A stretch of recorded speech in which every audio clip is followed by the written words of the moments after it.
and the President of the United States and Mrs. Trump.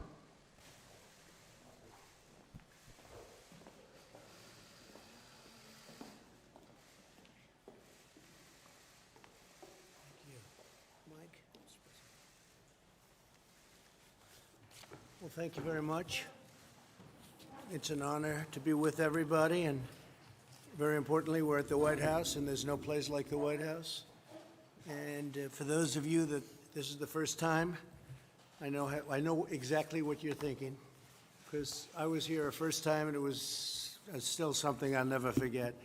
So it's great to have you, and our First Lady and I are pleased to welcome everybody to this wonderful place and discuss the vital importance of safety and reopening America's schools. We want to reopen the schools. Everybody wants it. The moms want it, the dads want it, the kids want it. It's time to do it. You know, our mortality rate is right now at a level that people don't talk about, but it's down tenfold. So you look at deaths are way down from this horrible China virus, and it's a disgrace that it happened. Shouldn't have happened, but it did. And the economy is coming back, and it's coming back strongly. Jobs are setting records. For 2 months ago, they set the record, and then again, almost 5 million new jobs last month, which is a record, and it broke our last record of a month before. So the numbers are happening much faster than anybody anticipated. The stock market, NASDAQ, just hit another record today, and the markets generally are just really a very small amount below where they were at the height of the market when we first had to do this about 4.5, 5 months ago. And it's incredible what's happened. When you look at education, my administration has approved $13 billion for state and local education. We've approved over $6 billion to support colleges and another $6 billion in emergency grants to students, very importantly.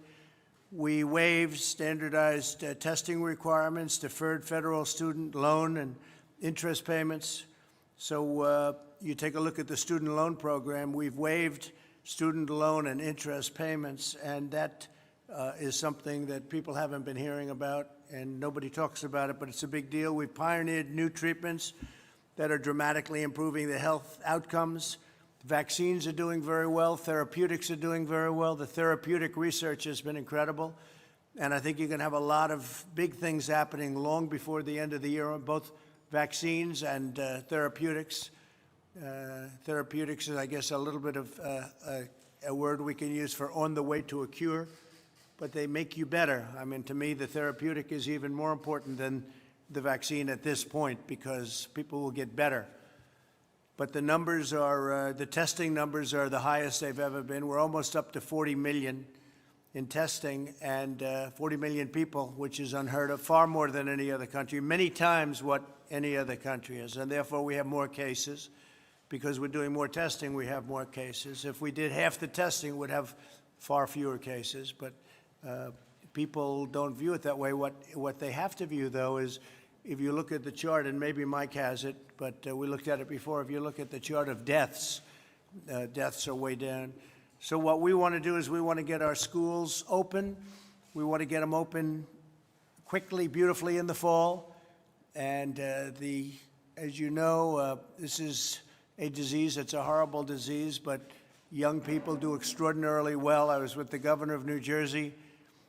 We were talking, and he said and he mentioned a number which is a very high number, but it's a number nevertheless, thousands of people. There was only one person that died that was under 18 years old in the state of New Jersey, and that was somebody, I guess, had a problem with perhaps diabetes or something else.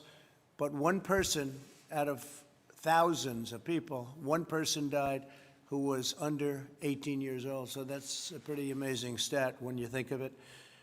But I'd like to now just give the mic to our First Lady. She's going to say a few words, and then we're going to go with Mike and Karen Pence. And then we'll go around the room a little bit, say a few words. And Kellyanne, you did a great job this morning. Thank you. Really great. So if I might, First Lady, please. Thank you. Good afternoon, everyone. The first pillar of my Be Best initiative is children well-being and taking care of children's social, emotional, and physical health has never been more important than during the COVID-19 pandemic. The administration has worked around the clock to protect Americans from the coronavirus, but many challenges for children and families can be just as invisible as the virus and just as dangerous. When children are out of school, they are missing more than just time in the classroom. They're missing the laughter of their friends, learning from their teachers, and the joy of recess and play. For children with disabilities, without access to technology, or whose homes are not a safe place, the situation can be even worse.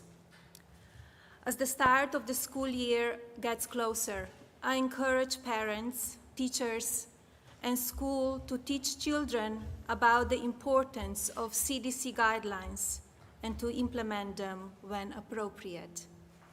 Children's mental health and social development must be as much of a priority as physical health. The same is true for parents. Many will be forced to make stressful choices between caring for their children and going back to work, and we must address those needs as well as their own mental health and well-being. As we continue to come together as Americans to tackle these challenges, I'm honored that you could all be here today to offer your thoughts. I look forward to working with you to make sure that Americans' children and families can be healthy and thriving. Thank you very much. Thank you very much.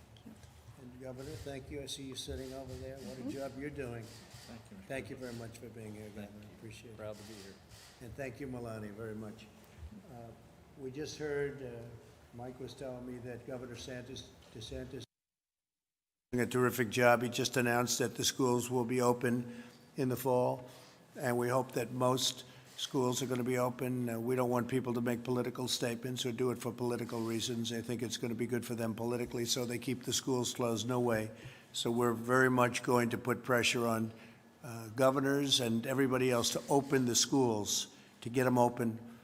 And it's very important. It's very important for our country. It's very important for the well-being of the student and the parents. So we're going to be putting a lot of pressure on open your schools in the fall. Mike, please. Well, thank you, Mr. President, and thank you for your leadership. I have seen it day in and day out since you asked me to lead the White House Coronavirus Task Force, and today is just one more installment in your commitment to make sure that our states and our families have all the resources they need to meet this moment. Our healthcare workers are provided for. But also understanding that we've got to reopen America and reopen America safely. But we convene all of these great leaders from around the country today, Mr. President, because you know that to open up America again, we need to open up our schools again. And I want to thank all those gathered here for their efforts as well.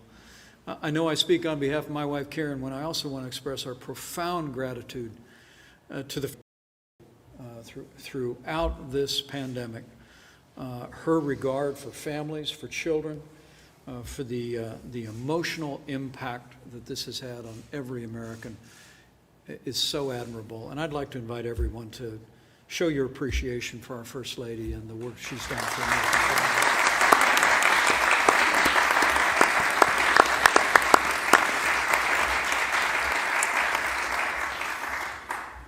Mr. President, since the moment that we asked the American people to step up, to take efforts to slow the spread, and we, in that 15 days that would become 45 days, we encouraged people to refrain from attending school, if possible, to engage in school from home whenever it was possible. There were two categories of heroes that emerged.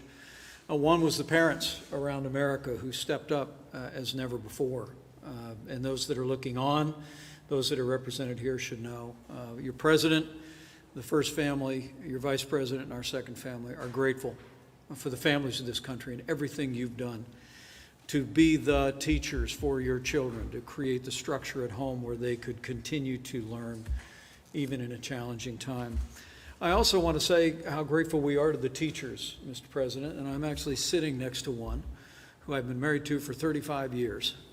As you know, she actually teaches in a local school in the Washington area a few days a week, and I watched her go in and pack up crates of art materials that children could come by and pick up and take home to continue their learning. And so I'd like to invite everybody to show your appreciation for the parents and all the great teachers who have done the work of continuing to educate our children throughout this pandemic. It's truly been inspiring.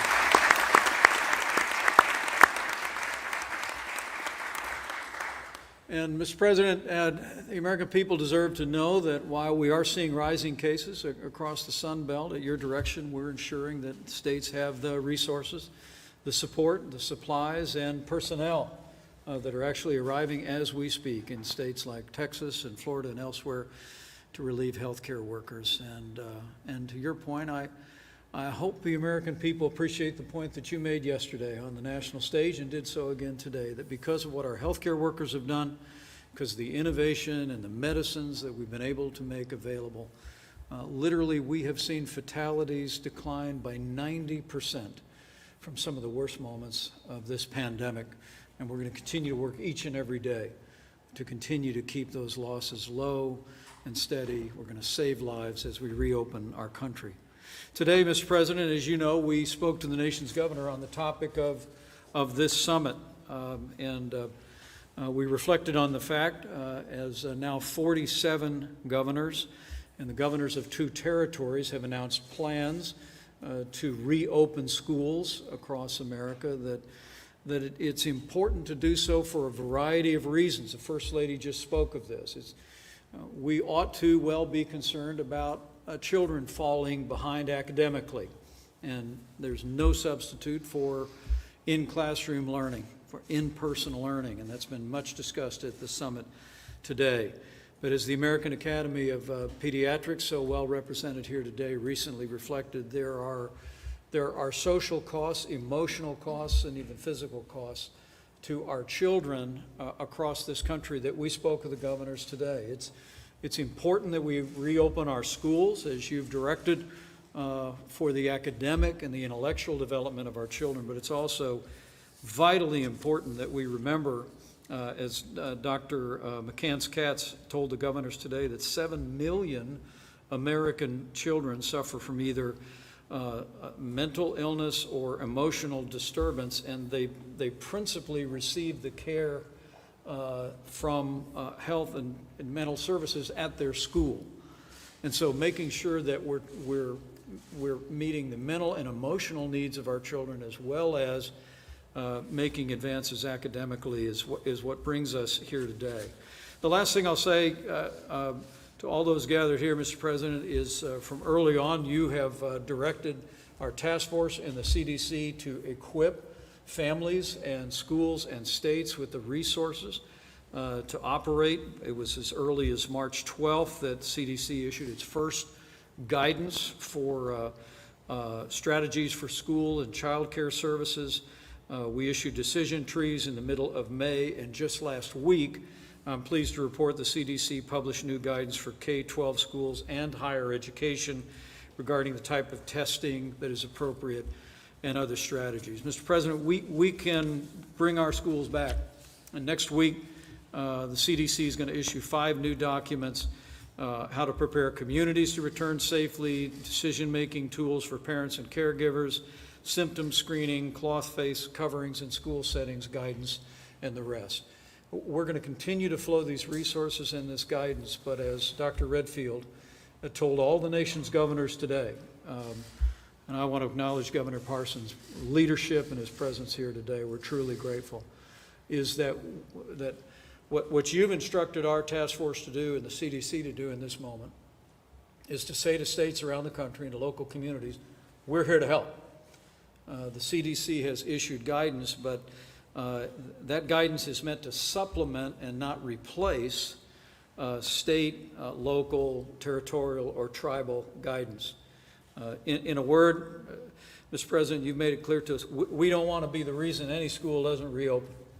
And so our word to the parents that are looking on, to teachers that are looking on, administrators, leaders in your community, is that we are ready to work with the leaders in your school system and in your state to find a safe and responsible way to reopen your schools. That's our commitment.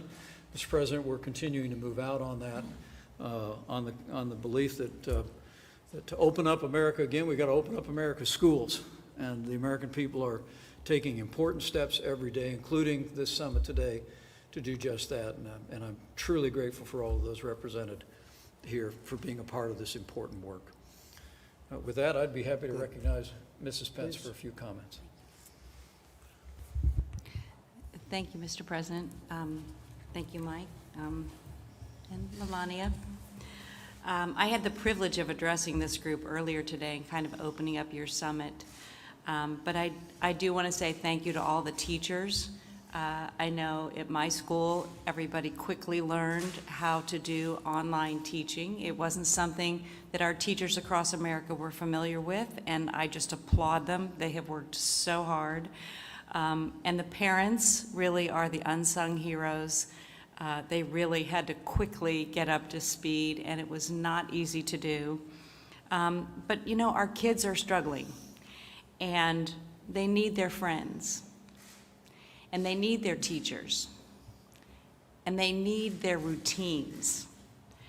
This decision to open up the schools greatly impacts our children. It impacts them academically, it impacts them socially, and it impacts them emotionally. So I applaud what you're doing here today, Mr. President, because our kids, for their mental health and their academic health, they need to be back in school. So thank you. Well, thank you very much, Karen. I appreciate it. And I see Dr. Redfield over in the audience, and I appreciate it. And I know you'd like to see everybody coming back and getting back to school in the fall. And I've read everything you've written, and I appreciate that very much, Doctor. Thank you very much. Appreciate it. Governor, please. Thought we'll go around the room real quickly. We'll go quickly, and we'll get everybody to say a few words, and we'll start with our governor. Thank you, Mr. President. As you said when you come here, I'm just honored and humbled to be here, sitting with you, the Vice President, the First Lady, and the Second Lady. It's our honor. Those dreams you think about someday, never imagine them being reality, but here we are. And so it's an honor to be here today. Let me first start off by just saying thanks to the President, the Vice President, for what they've done over the last, well, since they've been in office, to say the least. But over the last 17, 18 weeks, they've been on the phone every week. The President himself has been. And I don't mean for 5 minutes to say hello, governors, and see you later. In-depth conversation with governors across this state. The Vice President has been there for almost 17 to 18 weeks. I know that I've been following with them. And the one thing they've stressed every day in those phone calls, every week, they're trying to do the best thing for this country and for the everyday people out there, and they were trying to make their full support to the governors across this state. And I just want to thank you for doing that. Thank you. For leading as what good leaders do in times of crisis. And I just want to thank you for that. When the President said he was going to put a little pressure on governors to open these schools up, I will tell you this, on a few phone calls I've had with him, he can put a little pressure on you if he decides to do that. I will say that on that. So sometimes we all need a little push to get things going. What the First Lady said when she talked about the kids was so important to me as a grandparent, as a father. I sit there and I think of all the kids that need to be in school. There's the ones that have the privilege of going every day. That's almost common that we go to school for most of the school kids, but a lot of school kids, it's a safety blanket. It's a way to get nutrition. It's a way to get counseling. It's a way for somebody to help them when they cry out for help. And that's also why getting schools back open is so important. And then if you want to take that one step further, it's about making sure people are going to be qualified for the workforce of tomorrow. This virus cannot shut our country down or our states down. We have to deal with it as we would anything else that we've dealt with in this country, and we have to move forward. And economy and life goes on, and education is part of who we are, and kids need to get back in school. Parents need to get more involved in their schools and be back involved in their schools. As I heard speakers today speak, it's part of who we are. It's how we build a future, and I think that's so important. I also want to thank the Second Lady for giving me a little inspiration on a couple of key bills we signed in Missouri, and I want to give you a little credit today. We did full reciprocity in the state of Missouri yesterday. I signed that bill, and full military reciprocity, and the Second Lady kind of gave me a little inspiration for that. And also my daughter's a school teacher. To do that, most of the time we have a father-daughter relationship, except when it comes to teaching, and she becomes a senior advisor to the governor when we talk about those issues on that. But again, I just want to thank the President for his support for our state. People appreciate it, Mr. President. I want you to know that, for the First Lady, and for where we're headed in this country, because we've went through hard times before, and we'll continue to get through hard times, and we'll be better off for it, and we'll be stronger than ever, so thank you. And you won't be changing the name St. Louis, will you?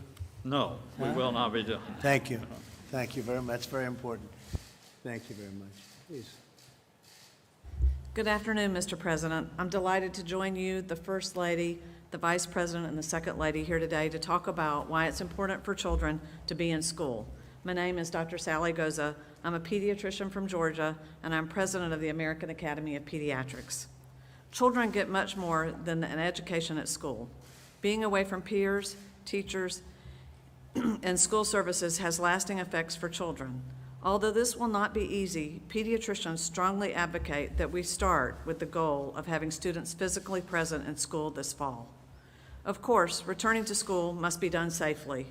We must take measures to keep students, teachers, and staff safe and with flexibility to adapt as needed to the community's prevalence of COVID-19. The evidence we have so far indicates that children are less likely to have symptoms or severe disease resulting from coronavirus. Children are less likely to become infected, and they are less likely to spread infection. We know, however, that missing school can have serious consequences for child health and well-being, particularly for students with disabilities or with special health care needs. Students who are in school learn more than reading, writing, and arithmetic.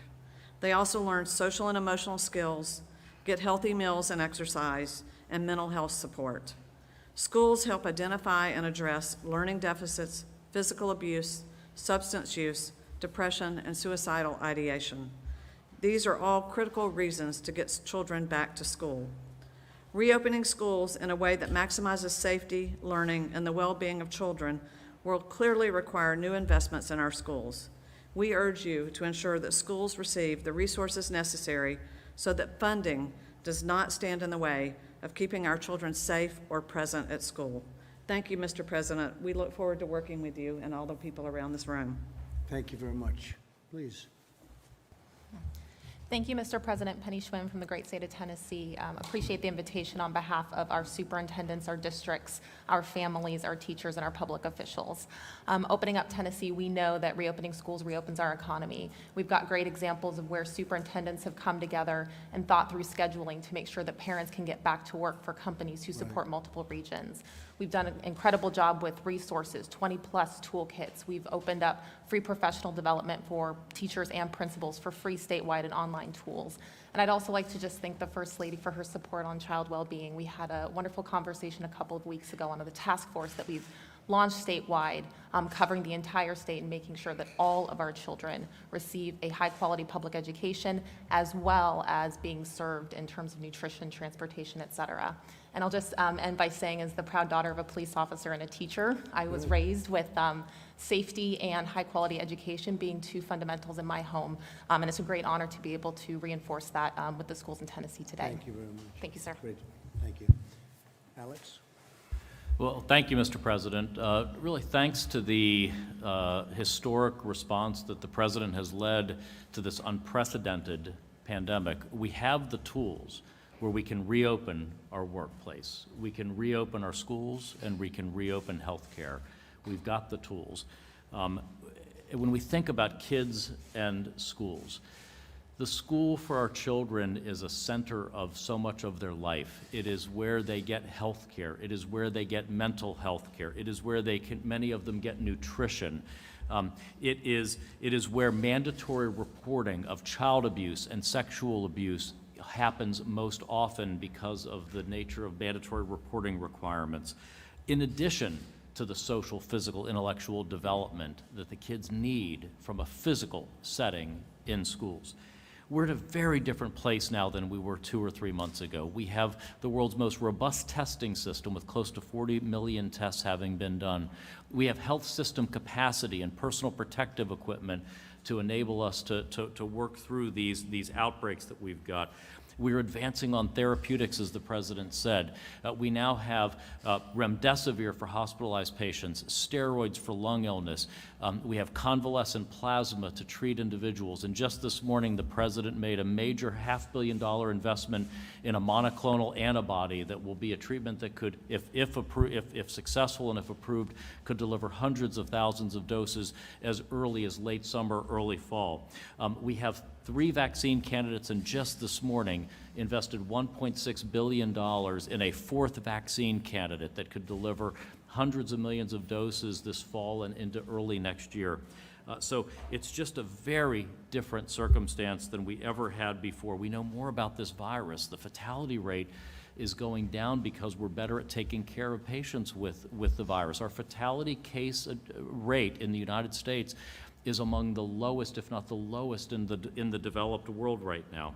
And we can reopen our schools safely with what we know. And it's really simple practices of common sense. It's social distancing. It's wearing face coverings when you're in a setting that you can't social distance. And it's practicing good personal hygiene.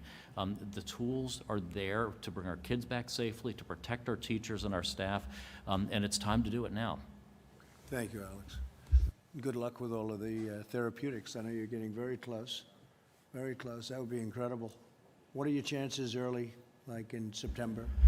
So Regeneron, which is the one that we funded at almost $500 million this morning, they are one of the most advanced. We have several very advanced monoclonal antibody products. This basically takes that convalescent plasma that recovered patients would donate and bioengineers that in effectively unlimited supply that we can do. And so it's a cocktail of multiple antibodies that give your immune system an immediate defense. And we're studying it both for preventing disease as well as stopping the progression of the disease. So it's really very exciting. And that seems to be just working. It's basically, it's sort of the ABCs of what we're doing. It seems to be working. Do you have tests right now that say it does work? Well, you've got the initial trial work that Regeneron did, and that's why we're investing in the late stage development of it. But then we have these other 3 therapies that, thanks to your leadership, we have so many more tools than we had 3 months ago in terms of therapeutics. So we don't want anyone to get sick, but we have much better ways to take care of individuals now than we did 3 months ago. Okay, that's exciting, very exciting. All right, we'll hold you to it September. You too, Doctor. You too, Doctor. Please, thank you. Good afternoon, Mr. President. I'm Patrick Daly, the principal of St. Vincent de Paul High School in Petaluma, California. We're in Sonoma County. I just want to tell you what an honor this is to be here this afternoon. I want to thank you, thank the First Lady, Vice President Pence, and the Second Lady for your leadership of our country. Really, during a very difficult time, for the First Lady's love and protection of children, very important to me. And being a father of 4 kids, 3 daughters and a son, it is very important. We plan an opening April 10th. That is our focus. I think that we have put a plan together that is a working document with all the safety precautions and policies in place to ensure that St. Vincent de Paul opens following all the guidelines that are recommended. I think that, as you stated earlier, this should never be political, and I think at times it has become very political in many school systems throughout our United States, and I think probably particularly in California. So we were very excited about the possibilities of the fall, and we have 3 plans. One would be the reopening, which we plan August 10th, and then a hybrid plan, which is 2 days on, 1 day off, 2 days back in. And then, as I mentioned earlier, God forbid, if we had to go back to the distance learning. I just don't think it's beneficial to boys and girls 14 to 18 years of age. And particularly, I really feel for the parents of elementary school children who are trying to work and provide for their families, and at the same time having to stay at home and teach. It's very difficult, and I hear that a lot from our own elementary school. But I can't thank you enough for your leadership of our country, and thank you for this honor. Well, good luck with your plan and getting them open, and hopefully you can do 5 days instead of the 2 and back and forth. I know you want to be able to do that, so you'll try. Thank you. you very much. Great job. Please, Hello, good-looking person this is, huh?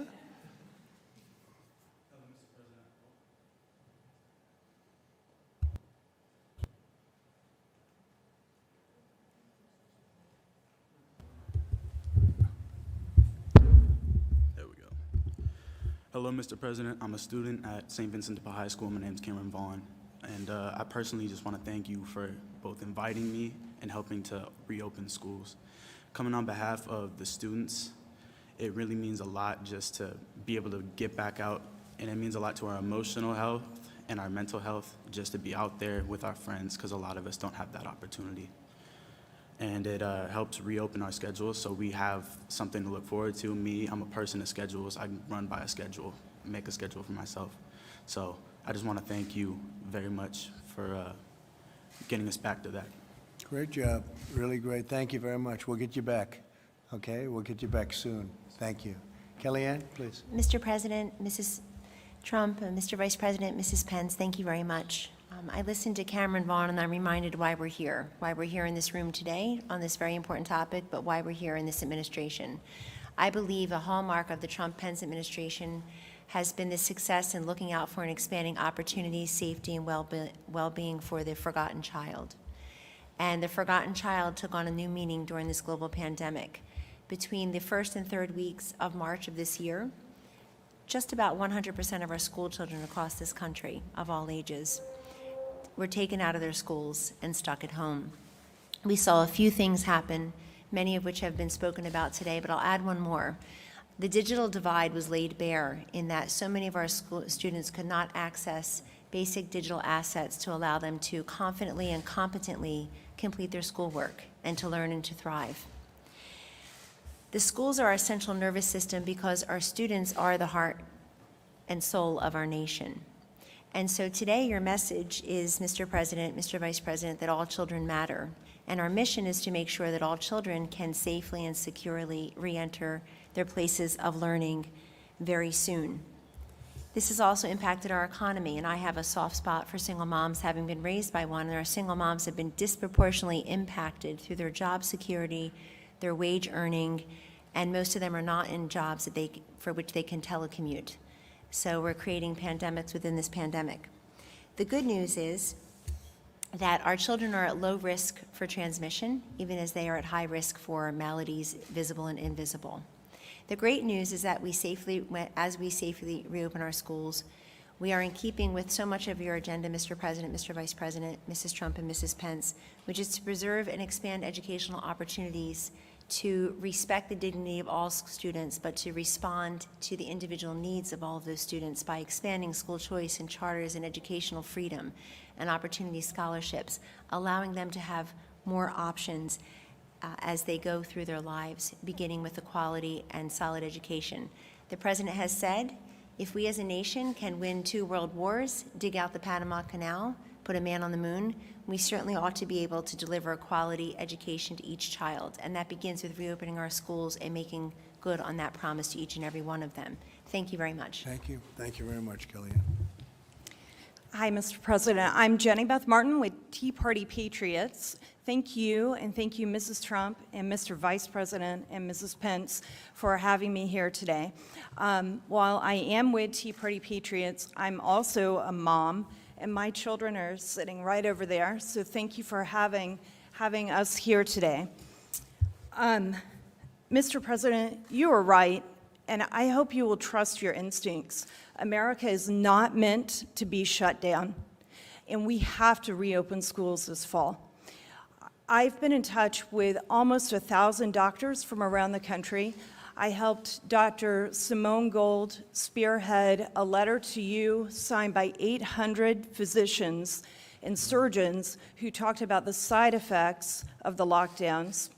I've done a second letter with over 150 doctors 240 nurses, 330 educators, 70 national groups, and thousands of parents and concerned Americans who want to see schools reopened.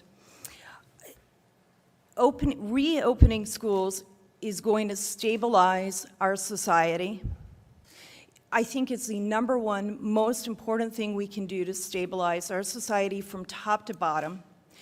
Whether it is in a local community, just reestablishing calendars, which churches, nonprofit groups, traffic patterns, people who don't have children care about the calendar for schools. Kindergartners and elementary school students simply cannot learn looking at a Zoom screen. If they could, we wouldn't need schools in the first place. We could just plop them in front of a television. The last place in the world a middle school student needs to be is online, unsupervised by adults. They bully each other when they're in front of teachers. You can't even imagine what's going on with social media right now. Young adults and high school students are losing hope and optimism for the future. And in February, they had so much. And now we turn on the television and we can see the destruction that lack of hope and optimism is causing. Employers have to rebuild their companies. They need employees at 110% to be able to do that. We did everything we could to flatten this curve, and we have to roll up our sleeves now and rebuild our companies. But we can't do that when employees are dividing their time between taking care of their children indefinitely for who knows how long, and trying to get their job done. I have one employee who has 5 children. His wife is a dental hygienist. I'm granting him as much grace as I possibly can, which is easy to do. He's a wonderful employee, but I can't even imagine what it would be like to have 5 children and all of a sudden have to homeschool them all. And it's not even homeschooling, it's helping them with digital learning. Homeschool parents have asked that we're careful about not conflating the two. For me, I'm a single mom now. In 2007, 8, and 9, I went through financial crisis. My then husband's business failed. We lost our house, we lost our cars, we lost everything. I cleaned houses to help make ends meet. I've done everything possible to rebuild. I know what those families who are now unemployed are facing, trying to divide their time between taking care of their children, not knowing if their children are going to be educated, and figuring out what they're going to do with their life is the hardest. It's incredibly difficult. And for people who think, oh, we can just work at home, or we're essential, you're an essential employee, it sends the wrong message. Every single person in this country is essential. We are the United States of America. Every one of us is essential. Every one of us is important. And not every single family can afford a computer so that their children can be online at the same time, or Wi-Fi, as Kellyanne was just talking about, to be able to do Zoom all at the same time. So families are suffering, and the education is suffering as well. And as a single mom, this situation is ripping me in two. You cannot be in 2 places at once, physically or mentally. And I'm doing the very best I can to take care of my children. Their father, when they're living with their father, he does a great job taking care of them. But when they're with me, I'm doing everything I can to take care of them, help them prepare for their senior year of high school, make up prom, dealing with whatever else we have to deal with from the shutdowns, and run a company and work. And it's impossible. It's impossible to do what we need to do. So the schools must be reopened. It will stabilize our country. I cannot thank you enough for doing this today and sending this message. And the doctors who I've been working with, they want to do anything they can to help calm the fear that is permeating our country. They understand we have to have a healthy respect for the virus, and we have to be able to live our lives. And they and I will do anything we can to help you with that. Thank you very much. Great job. Looks like you're doing a good job. Is your mother doing a good job? She good, right? You said the right thing. Okay, great job. Thank you very much. Mr. President, First Lady, Mr. Vice President, Second Lady, on behalf of the great state of Tennessee and Governor Bill Lee, I want to thank you for all of the help and resources and support that you and your administration have provided us. You guys have been accessible, you've been responsible, and that means the world to us in the states when we're trying to do our jobs. I'm Dr. Lisa Piercy. I'm the Commissioner of the Tennessee Department of Health. I'm also a pediatrician and a mother of 4. And I know very clearly that education and economic prosperity are key drivers of health. We know in Tennessee that kids have to get back to school and parents have to get back to work. It's paramount for our economy and it's paramount for the health of our nation. And we're doing our part in Tennessee for that effort. And thank you again. Thank you, and say hello to Bill, please. Thank you. Doctor? Thank you, Mr. President, First Lady, Vice President, Second Lady. Today was a really terrific day because it took Americans' children, put them in the center, and said this is not going to be a unilateral and a unifocal, one-dimensional discussion about COVID-19, but a discussion that transcended that single moment and brought in the other issues of mental health, academic health, emotional health, and really said that it's important to the whole child to have the availability of schooling. And I think having that discussion that was multidimensional, having teachers here and students here and the health commissioners here and the secretaries here was really very helpful because I think it not only put the child at the center, but also made it clear about how important these other issues are that are beyond COVID-19 in the health and welfare of our children. And so the discussion was terrific, and I think we have a way forward. Thank you very much. Thanks, Tim. Thank you, Mr. President, so much for including me in today's event. I think I'm on now. Thank you for including me so much in today's event. I want to thank you. I want to thank the Vice President, the First Lady, and the Second Lady for your comments and for all the concern you've had for the education of our children. I come today as a parent, as an OBGYN physician, and as the managing partner of my practice. This has been a very scary, but also a very enlightening experience to have walked through. It's been quite the challenge, and I will say quite the challenge. But the first thing I want to say is it's so important to get our children back in school. Our higher education students, our high school students, and our middle school students are so embedded in social media already. What they need is that social interaction with each other and with adults, because without that, I fear what our society is going to look like. The preservation of society is reliant upon the interaction of these children day to day, face to face with each other. I also saw the anxiety of my youngest child, who's here today with me, Macy, back on that side. I saw her anxiety when she came home from college. The anxiety of not knowing how her education would continue, of then trying to set up the Zoom meetings and make it happen, but more importantly, not having the opportunity for those in-person tutorials or that in-personal relationship with a professor to complete her courses. And I think her courses did suffer because of it. She's a good student and it wasn't dramatic, but I can only imagine what it was like for other students. My eldest child had a learning disability.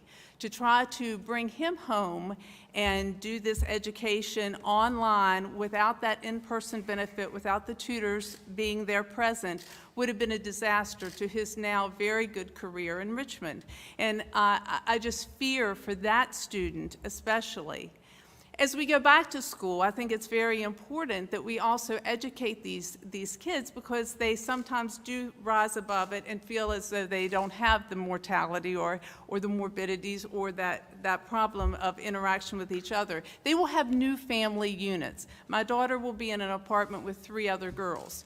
They will be the new family unit. And it's important that we educate them for that, for when they come home, that they realize that their elders, their grandparents, and all are now vulnerable to them. That family unit has changed. But we can do this, and we can teach them. And masking, they've learned this. It's important, but we have to reinforce this at the college level to keep it ongoing as a priority. And I know that we can do it. The other thing that I, as a physician, am